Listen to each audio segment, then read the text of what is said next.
Forgive me if I sound a little bit under the weather. I'm still recovering from the aftermath of COVID. This video is sponsored by Mrs. Nana Stark, and it's dedicated to her 6 children with our prayers and blessings that they will find their bashert. That's the Yiddish word for soulmates. And they should get married, God willing, in this very year. It is also being co-sponsored by the loving parents of Aaron, whose bris was 32 years ago on this auspicious day, the 11th day of the month of Nisan, the birthday of the Lubavitcher Rebbe in 1902. With our prayers and blessings that he too get married to his bashert and start building a family this very year. If you would like to sponsor one of our exciting upcoming videos, the details are in the description below, or you could drop us an email at torahprophecies@gmail.com. This video, unlike most of our other videos, will be more appreciated if you have some familiarity with Hebrew and with Jewish texts and Jewish traditions. The title of this video is, Does Elijah the Prophet, Eliyahu Hanavi, really visit us the night of Passover? As in many issues in Judaism, there are many opinions, but being that today is the Rebbe's birthday, the Lubavitcher Rebbe's birthday, we are going to focus on the Rebbe's perspective. There are hundreds of books that contain the Rebbe's insights in all areas of Judaism, but they're all based on his oral talks. There are also thousands of letters that he sent to individuals that have been published. But the only Torah book that the Rebbe authored was published in 1946, before he was Rebbe. The Rebbe became Rebbe after his father-in-law passed away in 1950. In 1946, he published a small book. It was only 24 pages, and it's a commentary on the Haggadah, and yet hundreds or even thousands of essays have been written by scholars to plumb the depths of this incredible commentary. It's interesting that the book that he chose to write was on the Haggadah. The Haggadah itself is the very first Torah book that was published after the 24 books of the Hebrew Bible were canonized. So we're going to deal with 3 famous customs that are universally observed by Jews all over the world for hundreds and hundreds of years. One of them is that at the night of the Seder, after we say Birkat HaMazon, after we bench, we open the front door. Usually we send children to the front door of the house to open the door. In many communities, in many homes, they're carrying candles to the front door. Obviously, that's only if the night of Pesach is not Shabbos. Shabbos, you're not allowed to carry the candles. And while the door is open and the children are by the door, we say a prayer for the redemption. That's one custom. The second custom we're going to discuss is at that same point in the Seder, we pour a special cup for Elijah the prophet. Everybody at the Seder has cups of wine in front of them. We drink 4 cups of wine. And after Birkat HaMazon, when we open the door, we also pour a special cup. We usually place it in the middle of the table, and that cup is designated a cup of wine for Elijah the prophet. And the third custom is that we don't lock our doors the entire night. The first night of Passover, we don't lock the doors, unless, of course, we're living in a dangerous neighborhood. We can't rely on miracles. But if we're living in a regular place that's not specifically dangerous, but we're comfortable locking the door, so on the night of Passover, we do not. Now, what are the reasons for these customs? So if you ask, most people will say the following. The reason why we open the door is because we're hoping that Eliyahu Hanavi will be there. The prophet Elijah will be there to tell us that the Messiah is coming. We have a tradition that one day before the Messiah comes, Elijah the prophet will notify us to prepare, so we shouldn't be caught off guard. We should have time a little to prepare for the coming of Mashiach. So we open the door in the hope that standing there will be Elijah the prophet to give us the great news that the Messiah is going to be there, is going to be coming the next day. In fact, many of us were brought up with this beautiful Haggadah illustrated by the famous Hasidic artist Zalman Kleinman. You see here this picture. You could see the children with the candles and an image of Elijah the prophet standing at the door. So that's the reason most people will give you for that custom. The second custom, to pour the cup of wine for Elijah the prophet, is the same thing, because Elijah's standing at the door. We're not just going to let him stand there. We'll say, please come in and join us. And please, we'll all have a cup of wine in front of us. We already ate the meal. We have a cup of wine. So here's your cup of wine. So that's the reason why we pour a cup for Elijah. We're hoping that he's at the door. We'll invite him inside, and we have already a cup prepared for him. And the reason why we don't lock the doors is because the night of Passover is called Leil Shimurim. In the book of Exodus, chapter 12, verse 42, it says that the night of Passover is Leil Shimurim hu laHashem lo'itziam me'eretz Mitzrayim hu halaylo hazel laHashem shimurim l'chol b'nei Yisrael l'dereisam. So how does Rashi interpret this verse? So I'm going to read from this is a Chumash, beautiful Chumash published by Kahas, and the translation actually inserts words to understand the verse according to Rashi. So the pasuk before verse 42, it says that when the day that it was 430 years were completed, that's 430 years from the birth of Isaac, on that very day the Jews left Egypt.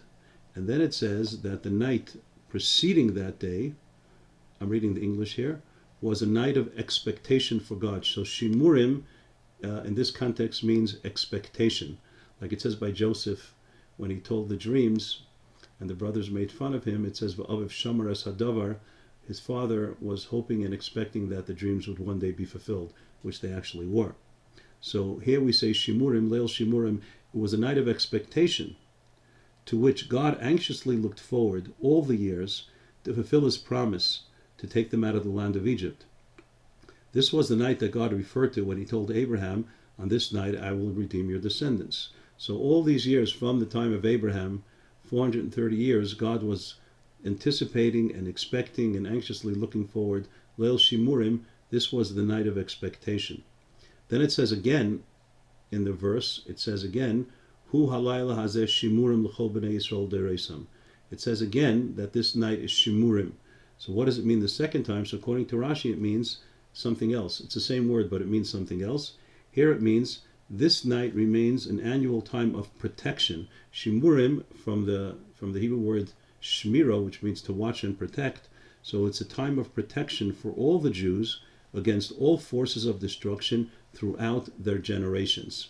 So according to Rashi, the first shimurim means it was a night of expectation, and the second shimurim means it was a night of protection.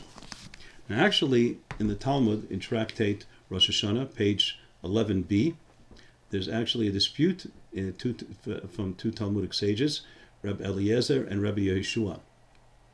Reb Eliezer is under the opinion that probably the redemption is going to come in the month of Tishrei. So when it says that this night is a night which is for the Jewish people for generations, it means that it's a night that they're protected from forces of danger. According to Rabbi Yehoshua, Rabbi Yeshua believes that the redemption is going to come in the month of Nisan. And that's actually the way, that's the halacha, that's the accepted opinion. Now, according to Rabbi Yeshua, that the redemption is coming in Nisan, so he says that the word shimurim, the first and the second time, means the same thing. The first time means it was a night of expectation. The night that the Jews left Egypt was a night that God was anticipating and anxiously waiting to redeem the Jewish people. The second shimurim, l'dereisam, that means in future generations, in the time of the Messiah, this night, the night of Passover, is also a night of expectation, that we expect that the redemption is going to come the night of Passover. So the reason why people assume that we leave the door open is because we're following the interpretation of Rabbi Eliezer, that shimurim means that not like the first shimurim, that it's a night of expectation, but it's a night that God is protecting us from all negative and dangerous forces. So since we're protected, we don't have to lock the door. So that's the reason for this custom, following the opinion of Rabbi Yeshua. Now we have to point out that elsewhere in the Talmud it says that Rabbi Eliezer, that Rabbi Yeshua agrees to Rabbi Eliezer as well, that even though Rabbi Yeshua says that the night of Passover is the night that is reserved and the night that we expect the redemption to come, he also admits that it's a night that we are protected. Good, because it says when the Jews, the night of that they left, the night before they left Egypt, so God killed all the firstborn of the Egyptians, and the Jews were protected. So everybody believes that it's a night of protection, but according to Rabbi Yeshua, it's also a night that we expect the redemption to come. Now the Rebbe prefers none of these explanations for any of these customs, and we're going to go through what the preferred explanation is according to the Rebbe, and then we're going to suggest why he rejected the previous interpretations. So the reason why we open the door, according to the Rebbe, is not to greet Eliyahu. It's not because we expect Eliyahu Hanavi to be standing there at the door, like I showed you in that picture. But rather, the reason is, the Rebbe quotes the reason that's brought down to the Shulchan Aruch, the Ramah, Rav Moshe Isserlish. Isserlish, by the way, means that he was the son of Isser. The Ramah's father had the same name as me, Isser. So Rav Moshe Isserlish, who co-authored the Code of Jewish Law, he was born in Krakow, Poland in 1530, and he says in the Code of Jewish Law, in section 480, he says that the reason why we open the door is not to greet Eliyahu, but we open the door and we say a prayer that God should destroy all our enemies and bring the redemption, and we do it outside in the open door, and we say it out loud to show that we're not afraid of our enemies.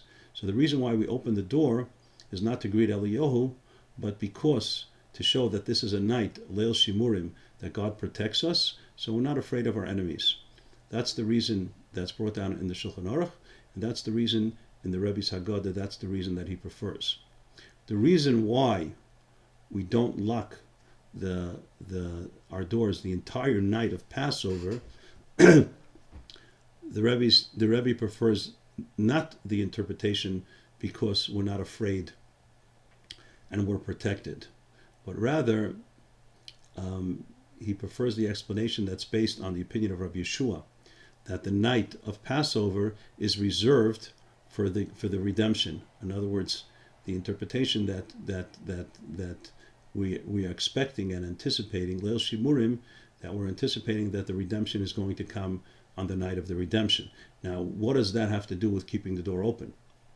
So the Alter Rebbe, the author of the Tanya, in his Shulchan Aruch, he brings an interesting explanation from the Sefer Chok Yaakov. Chok Yaakov is a very important commentary on the laws of Passover. It's printed in all the standard editions of the Code of Jewish Law. It was written by Rabbi Yankiv Reischer, was born in Prague in 1661. Now he brings from another Sefer called Pesach Me'uven. Pesach Me'uven is also a very important book on the laws and customs of Passover. It was written by Reb Chaim Ban Benashti. He wrote a famous commentary on the Code of Jewish Law called the Knesset HaGedolah. He was born in Turkey in 1603. Now he brings from another Sefer, from another book, a very early book. It's called Sefer HaManig, the laws, the book of customs, and it was written by Rabbi Avraham, the son of Nasan HaYarchi. Yarchi is the Hebrew word for the moon, and the reason why he has that name is because he was born in the city of Lunel, France. Lunel in French means moon. So Rabbi Nasan HaYarchi, he lived in the mid-1100s, around 1150. He was born, and this is the earliest source that we have for any of these customs. So we have the Alter Rebbe bringing from the Chok Yaakov, who brings from the Pesach Me'uvim, who brings from the Manig. Very interesting reason. What does keeping your doors open have to do with anticipating the redemption? So he says that we're hoping that that Elijah the prophet is going to come, and he's going to be running through the streets of our town, and announcing that the redemption is at hand, and that everybody should prepare for the coming of the Messiah the next day. Now, when we hear that, there's going to be a whole big tumult, and we hear a lot of noise outside. Everybody's saying Elijah's here, so we want to run outside and greet Elijah the prophet and say hello to him. Now, if the door is locked, it's going to take us a few extra seconds to open a lock to get outside. If you live in Brooklyn in a dangerous neighborhood, Crown Heights, you have 3 locks. It takes you 20 seconds.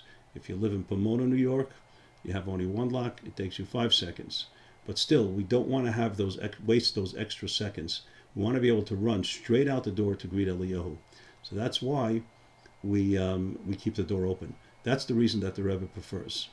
Now, as far as the reason why we pour the kais of Eliyahu, the special cup for Elijah the prophet, so in the Shulchan Aruch and in the Code of Law, the Code of Law of Rabbi Yosef Cairo and the Code of Law of the Alter Rebbe of the Baal HaTanya, there is no reason given. But the accepted reason that everybody says is the same reason that we're expecting Elijah to come, so we prepare a cup for him. That's what I mentioned earlier. That's a simple reason. The Mishnah Berurah gives that reason, the Aruch HaShulchan gives that reason, and many other commentators give that reason. The cup is because we're expecting Elijah to come.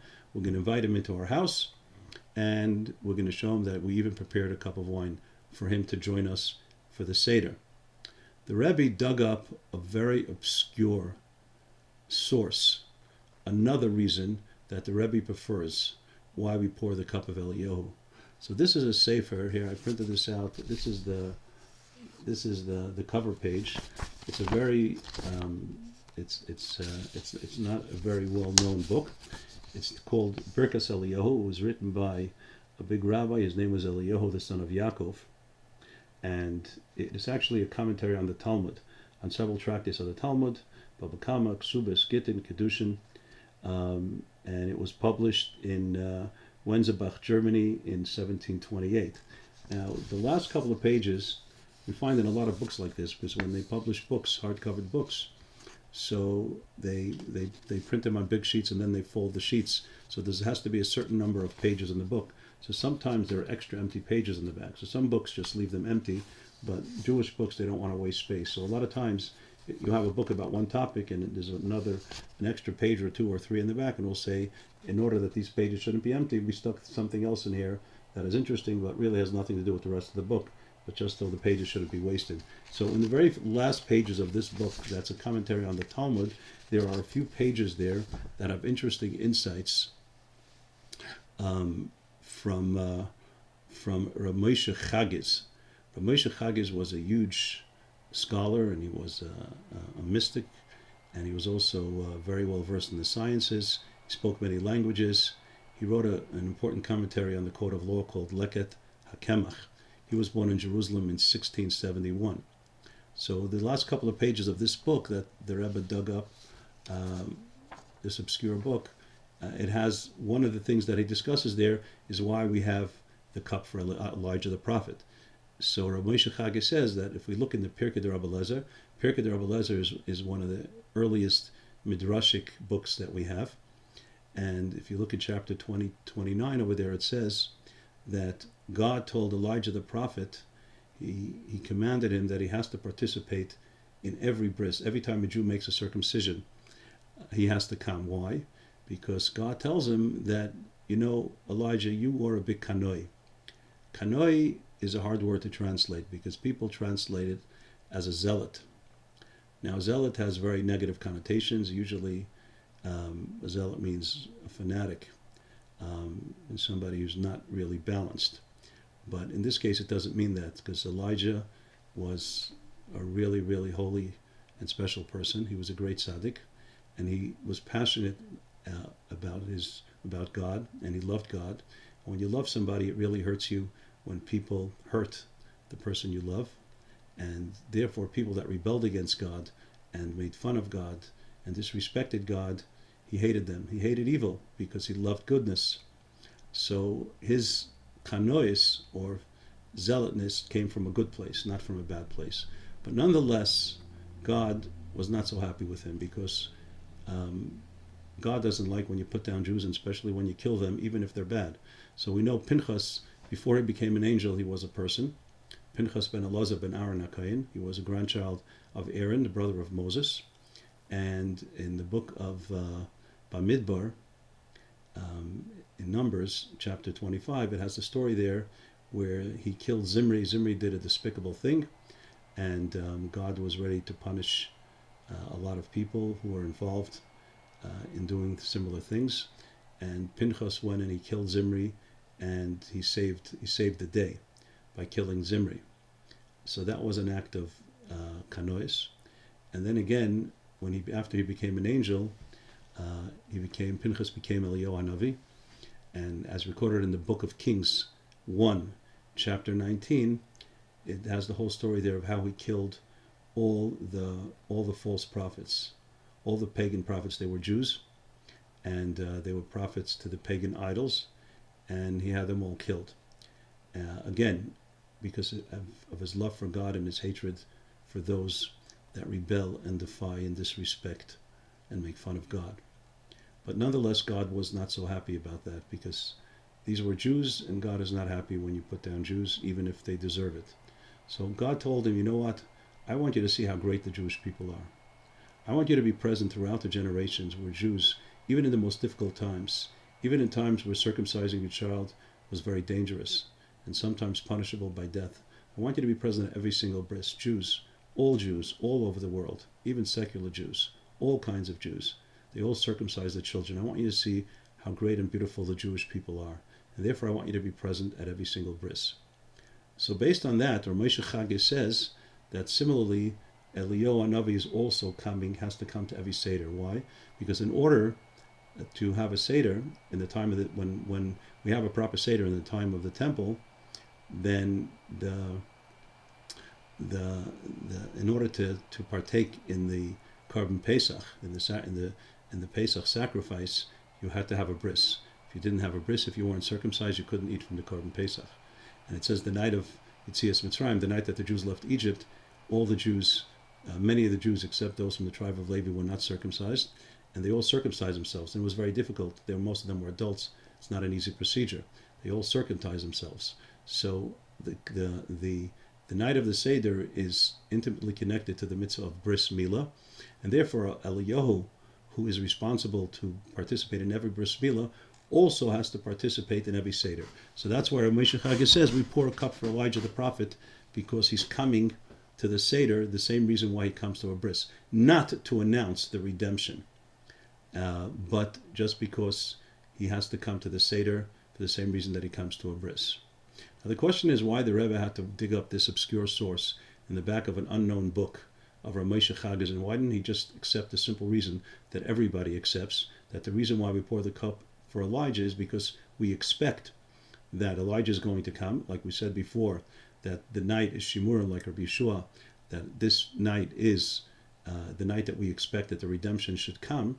So therefore, before the redemption, Elijah comes, Eliyahu Hanavi is going to come, we invite him into our house, and we prepare a cup for him. We show our belief in our emunah, that in this tradition, that Mashiach is that the redemption is going to come this night. How do we express our belief? Is by actually preparing a cup for Elijah the prophet, who we expect to come this very night and announce the upcoming redemption. So why did the Rebbe reject that? So I'm going to suggest something very simple.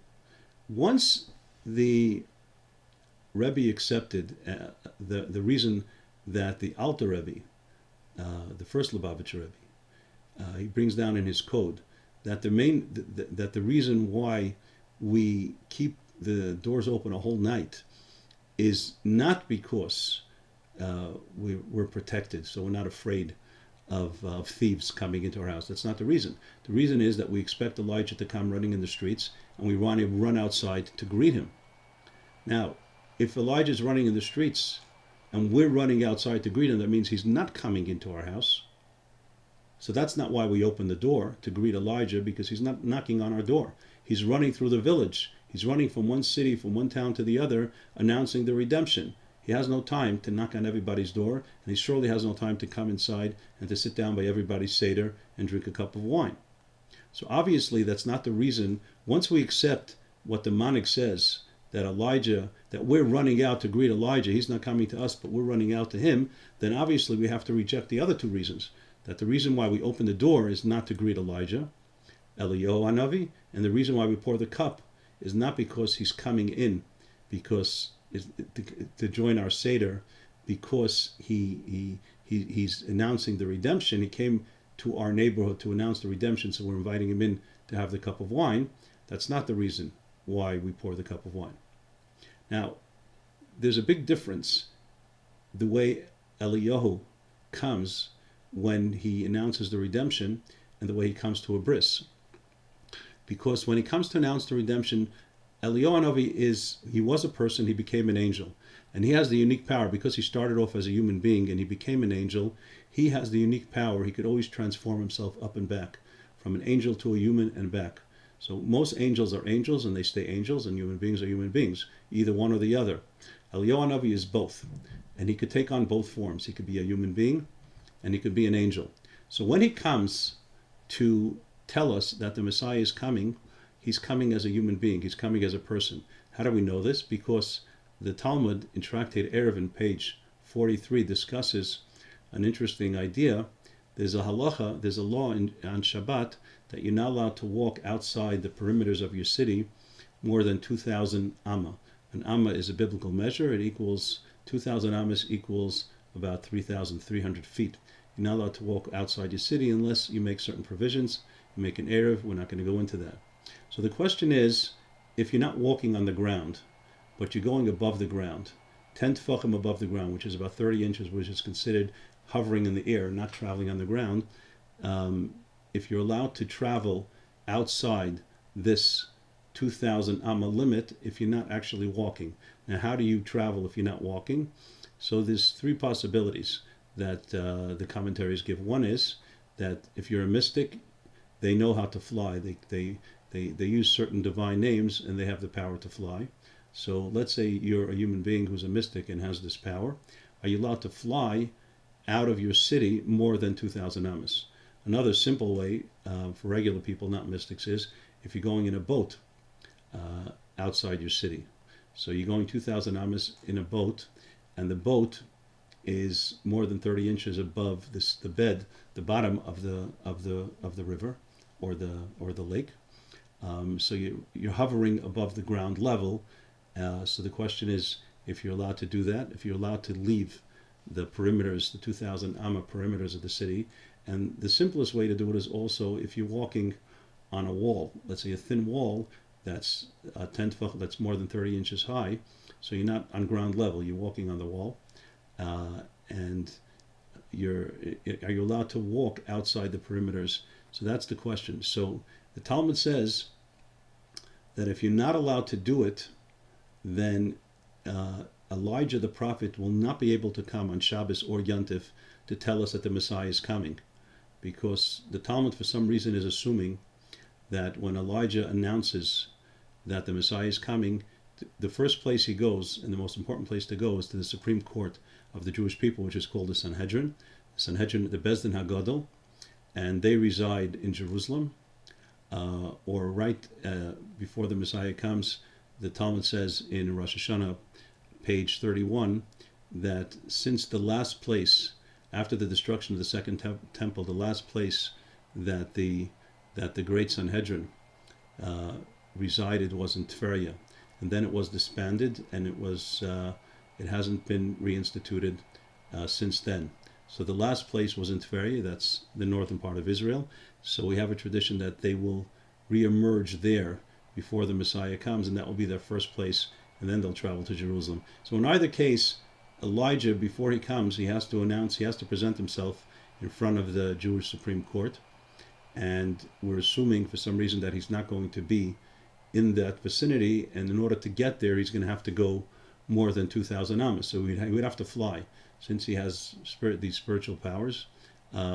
Even though he comes as a human being, he still is a mystic and he knows how to fly. Because if he wasn't coming as a human being, if he was coming as an angel, then the laws of Shabbat would not apply to him. The laws of Shabbat don't apply to an angel. So if we're saying that if you're not allowed to fly outside the perimeters of a city, then Elijah, when he comes to announce the redemption, would have no way to get to the Supreme Court on Shabbat and Yontif because he's not near there. And therefore, there's no way that Elijah could come on Shabbos or Yontif. So we see clearly that when Elijah comes to announce the redemption, he's not in the form of an angel, he's in the form of a human being. Interestingly, I just a couple of days ago, I received this in the mail. This is a very interesting Torah journal. It's called Yearning Tiferet Shimshon. It's published by a kollel, a house of study located in Crown Heights called Kollel Anash, and it was sent to me by my friend Michal Lerner. So here, there's a very nice essay, which is a collection of interesting insights collected from a book written by Rab Nehemiah Dubrovner. It's called Divrei Nehemiah. Rab Nehemiah Dubrovner was a very close disciple of the Alter Rebbe, the author of the Tanya. So one of the things he brings here, it's a nice collection written by Rabbi Avram Chaim Stern. So one of the things he brings here is a question. According to the Talmud, Elijah could not come on Shabbos and Yontif. But the Talmud says that the night of Passover is reserved, that's when Elijah is going to come to announce the redemption, but it's Yontif. So how is he coming on a Jewish holiday to announce the redemption? So I would like to suggest a very simple answer, and that is, first of all, according to many authorities, the prohibition of traveling out of the Tchum, the 2,000 amas outside a city, is rabbinic. Some authorities hold that on Shabbat, even on Shabbos, it's rabbinic. Some hold that on Shabbos it's biblical, but on Yontif it's rabbinic.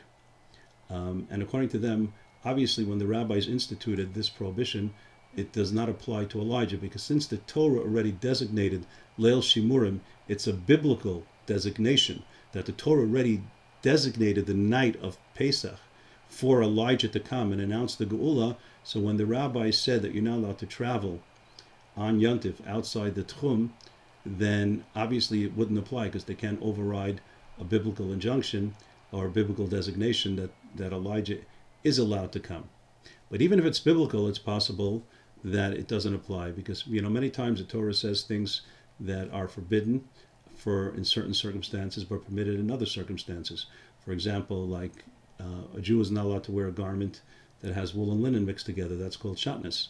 But when the Torah talks about the garments that the Kohanim, the priests, wore in the temple, it designates that some of the garments had wool and linen mixed together. So obviously the Torah, when the Torah prohibits something, the Torah is allowed to make exceptions.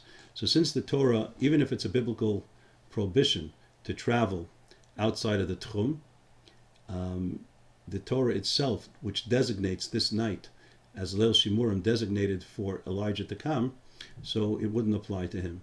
That's a possible suggested answer. So that's as far as when Elijah comes to announce the redemption, he's coming physically. Now what about when he comes to a bris? Is he coming like a human being? Of course not. You don't see him. He's coming as an angel. He's coming as a spiritual angel. Now, therefore, because he's a spiritual angel, he is not limited to time and space. And therefore, he could be present at a bris that's happening at the same moment in Jerusalem and in America and in Australia and in New Zealand at the very same moment, because he's not limited to time and space. He's coming as an angel. Now, interestingly, in Pirkei de Rabbi Eliezer, which I quoted earlier, where it says that God commanded that Elijah the prophet has to be present at every single bris, it concludes over there that the rabbis instituted, because Elijah is coming to every bris, so therefore you have to prepare a chair in honor of Elijah the prophet. This is brought down in the Zohar as well, and it's brought down in the Code of Jewish Law in the laws of circumcision. Now, the question is, Elijah is coming as an angel, and angels don't sit. They don't need a seat. So why are we preparing a seat? Why is there a law that you have to prepare? Every time you'll see by a bris, there's a chair where the person holds, the sandik is holding the baby while the circumcision is taking place, and there's another chair beside him, which is designated as the chair for Elijah the prophet. But angels don't sit. So why does he need a seat for? The Zohar says also, interestingly, that you must designate verbally, you must say that this seat is reserved for the honor of Elijah the prophet. And this Zohar is brought down in the Code of Jewish Law as well. Now, what is the reason for this? So, if we look in the commentary of the Ramak, Moshe Cordovero, he was one of the greatest mystics of all times. He lived in the city of Tzfas in the 1500s. So he wrote a very, very comprehensive commentary on the Zohar. It was recently reprinted. It's called Ar Yakar. It's actually 23 volumes. And there he writes, where the Zohar says that you must designate verbally that the chair belongs to Elijah the prophet. The Ramak says, why? Because he says, She'ein haruchni sheira al hagashmi. Something spiritual cannot dwell and cannot infuse something physical only through amira bepeh, only if there's a verbal designation. So what does that mean to say? That means to say as follows. Elijah is coming as an angel, and angels don't eat chairs. But if he's an angel, he's not part of our reality. He's living in a different dimension. He's living in a spiritual dimension. So what do we have? What do we gain if Elijah comes to the bris, if he's not really present in our space? So we want to bring Eliyahu Hanavi, we want to bring the spiritual presence of Eliyahu. We want to bring his holiness. We want to bring the light of redemption. We want to bring his holiness to permeate our home, and to help this child, this Jewish child that's being circumcised, to grow up to be a devoted Jew. So how do we bring the spiritual into the physical? So that is by designating something physical, by making a physical vessel, designating this chair in honor of Eliyahu Hanavi. He doesn't sit on it, but it's in honor of him. We're taking something physical, we're designating it, we're doing something physical by speaking, using our physical lips and a physical mouth to designate that this chair is in the honor of Eliyahu Hanavi, and that's how we make a physical vessel to contain the spiritual light of Eliyahu, that the presence of Eliyahu should actually have an effect and permeate the home and the occasion of the bris. So the Rebbe in accepting the interpretation of Rav Moshe Chagiz is accepting the same interpretation regarding that we have for the chair of Eliyahu by the bris, as we do the kais of Eliyahu by the Seder. The reason why we have the kais of Eliyahu is not because Eliyahu Hanavi is coming to our home to sit by the Seder and drink wine.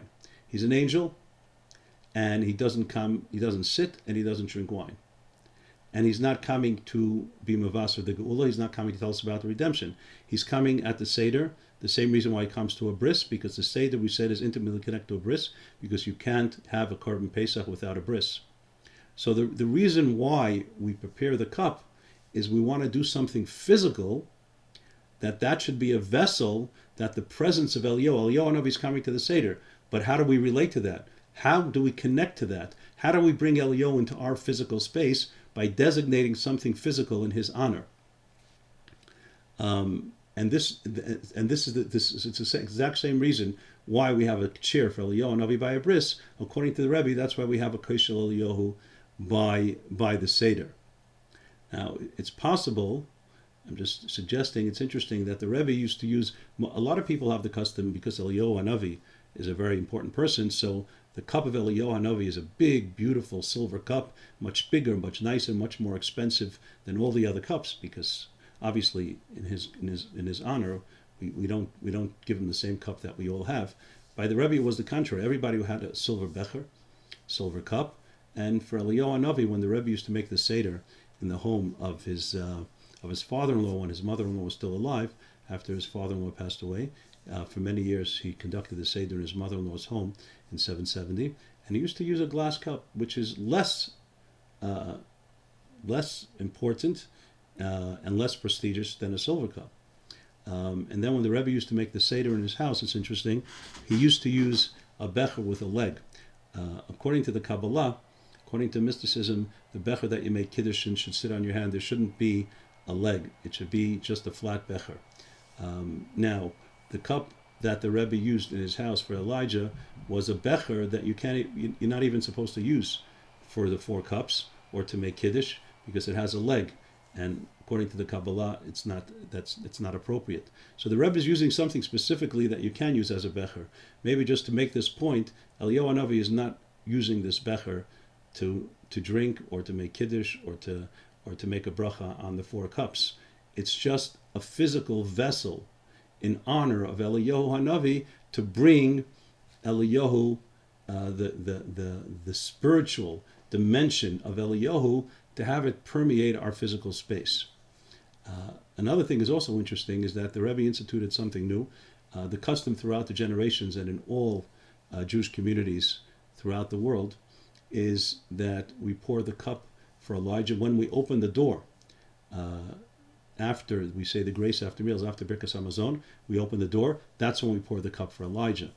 The Rebbe used to pour the cup for Eliyahu Hanavi before he made the Birkat Hamazon, before benching, before the grace after meals, earlier.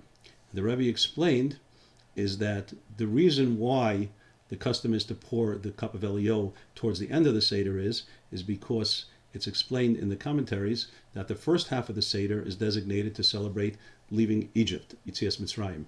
The second half of the Seder, the focus is on the future redemption. We pray for it, we sing about it, and we express our yearning and our belief in the future redemption.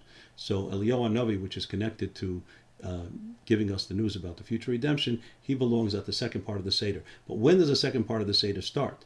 So most people assume that it starts, we eat the meal, which is part of the first part of the Seder, because during the meal we have matzah, we have mar, this is all connected to Mitzrayim, to the exodus from Egypt, and then we bench, we say grace after meals, which is connected to the meal, and then after we finish the benching, then we start the second part of the Seder. So we already finished 3 cups, because the 3rd cup is after we finish the Birkas Hamazon, and for Eliyahu Hanavi is only present for the 4th cup. The Rebbe said no. Really, we start talking about the redemption in the middle of the meal, because after we have the matzah and the mar, we have korech, we have the sandwich, we have the matzah together with the mar. The reason for that is to remember that Hillel, when in the time of the Beis Hamikdash, he used to eat the Korban Pesach in a sandwich. He put the meat of the Korban Pesach together with the mar and the matzah, he had it as a sandwich, and this was done in the time of the Beis Hamikdash. So already thinking about the Beis Hamikdash and the future redemption, already in the middle of the meal. Now certainly when we benching is full of the redemption.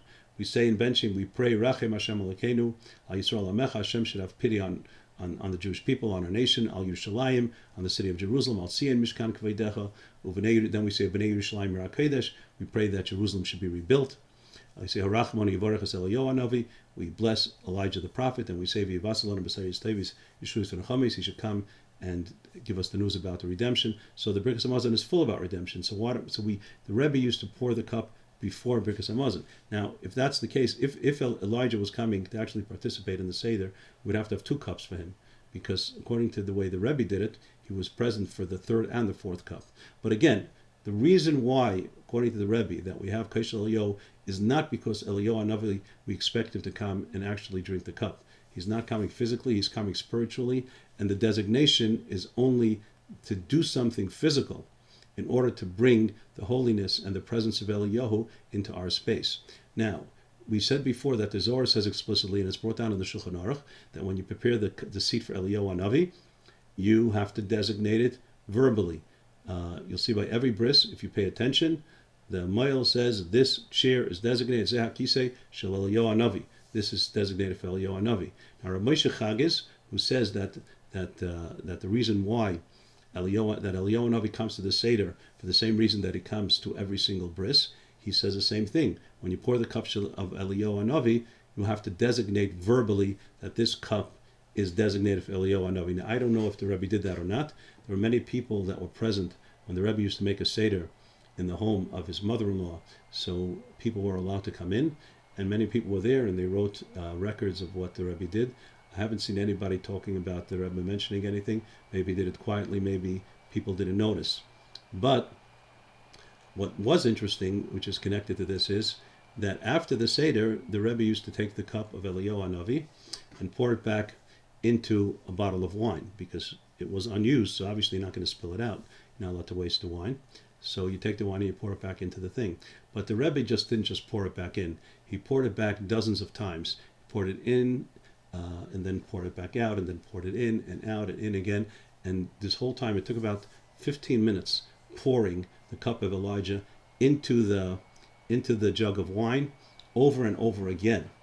And during this whole time, everybody would be singing a very, very spiritual song from the Alter Rebbe, Keliato V'Yedeka, L'Karei Meko. It's a very, very spiritual time. So what was the Rebbe doing?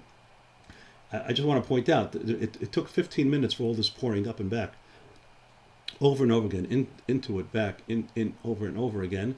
The whole meal that the night of the Seder, it took the Rebbe 15 minutes. The meal part, like after you finish the matzah nemar kerech and you eat the meal, the eggs and the fish and the soup and that. So the Rebbe went through that very quickly. So the whole meal takes him 15 minutes, and he's spending the same amount of time just pouring. What was he doing?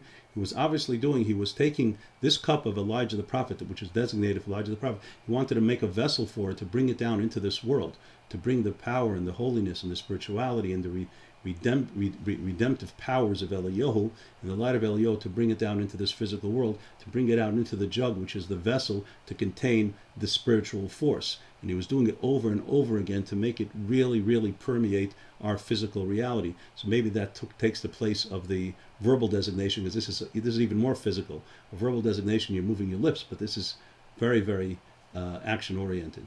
So that's possible. Anyways, let's just summarize what we said. We started off the question: does Elijah really come to everyone's home at the night of Passover? So what's the answer? The answer is, Baruchniist, spiritually, Elijah comes as an angel in every single Jewish home, just like he comes to every bris. He's present at every single Seder. He is there at your Seder, and therefore you have to take the appropriate preparations. Being in the presence of Eliyahu, if you want to benefit from his presence, you have to make yourself a vessel to absorb the holiness of Eliyahu. That is, in a spiritual sense, the Elijah as an angel. Elijah as a person, does he come? Well, we hope and we pray that, just like the Talmud says, based on the verse that we quoted in the Chumash, that this night is designated, we're expecting and we're yearning, and we hope that the night of Passover is the night that Eliyahu is going to announce the Geula. So this is what we hope, that he's going to come b'gashmius. Even though he didn't come in previous years, every single year we express our belief and our hope and our yearning, and that's why we don't lock the door. So it shouldn't take us an extra moment. Now, this is something, if you think about it, it's really fascinating. We're leaving the doors open an entire night to save a few seconds to greet Eliyahu. What does that show? What does that represent? That shows how much a Jew has to yearn for the redemption.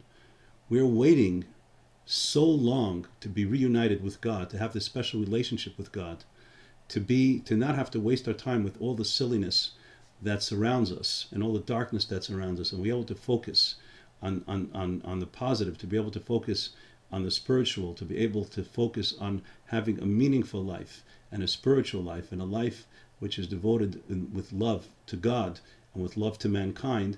And it means so much to us that even a couple of seconds is forever. And that's why we keep the doors unlocked, that we shouldn't have to wait an extra couple of seconds, which is amazing of how much the Judaism wants every Jew to yearn for the redemption, that these couple of seconds are actually so meaningful. And it's interesting, the Manig, we mentioned earlier, who's the earliest source for this, and he says that's the reason why we don't lock the doors. He says he has support for this from the Jerusalem Talmud in Tractate Ksubis, chapter 12. It says there, different Talmudic sages are discussing what type of shrouds they want to be buried in. And Rabbi Yirmiyah, he says that I want you to take my most expensive clothing, the clothing that I wear in the most expensive occasions, maybe for the weddings of my children or whatever, most expensive clothing I have.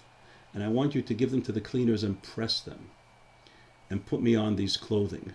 And I want you to put my walking stick in my hand when you bury me. And I want you to keep my shoes on my feet. And I want you to bury me near the road. And he says, why? Because after the resurrection of the dead, I'm going to get out of my grave. and that's going to be when the Messiah is already here, and I want to greet the Messiah. But if I'm not dressed properly, if I'm just dressed in simple shrouds, I can't greet Messiah that way. I'm going to have to go somewhere and go to a store and buy clothes, and I'm going to have to find the road, and it's hard for me to walk without my stick, and where's my shoes? He doesn't want to wait that extra time that it takes. So he's thinking already now that when I'm being buried, he's thinking about the resurrection. He's thinking about the scythe so much that he was the idea of redemption and geula, and was so much part of his very core being that he's thinking about in the future that I don't want to be held up even that short amount of time for me to prepare, because as soon as I get up, I want to run with my shoes and with my walking stick and with my beautiful clothes to greet Mashiach. And we should all merit that this year, this should be the Shnas HaGeula, that the Messiah shall actually come physically and give us the great news that Elijah should come and give us the great news that the Messiah is coming. And in this month of Nisan, just like Hashem took us out of Mitzrayim, He should take us out of our current gullus, and good yontif to everybody.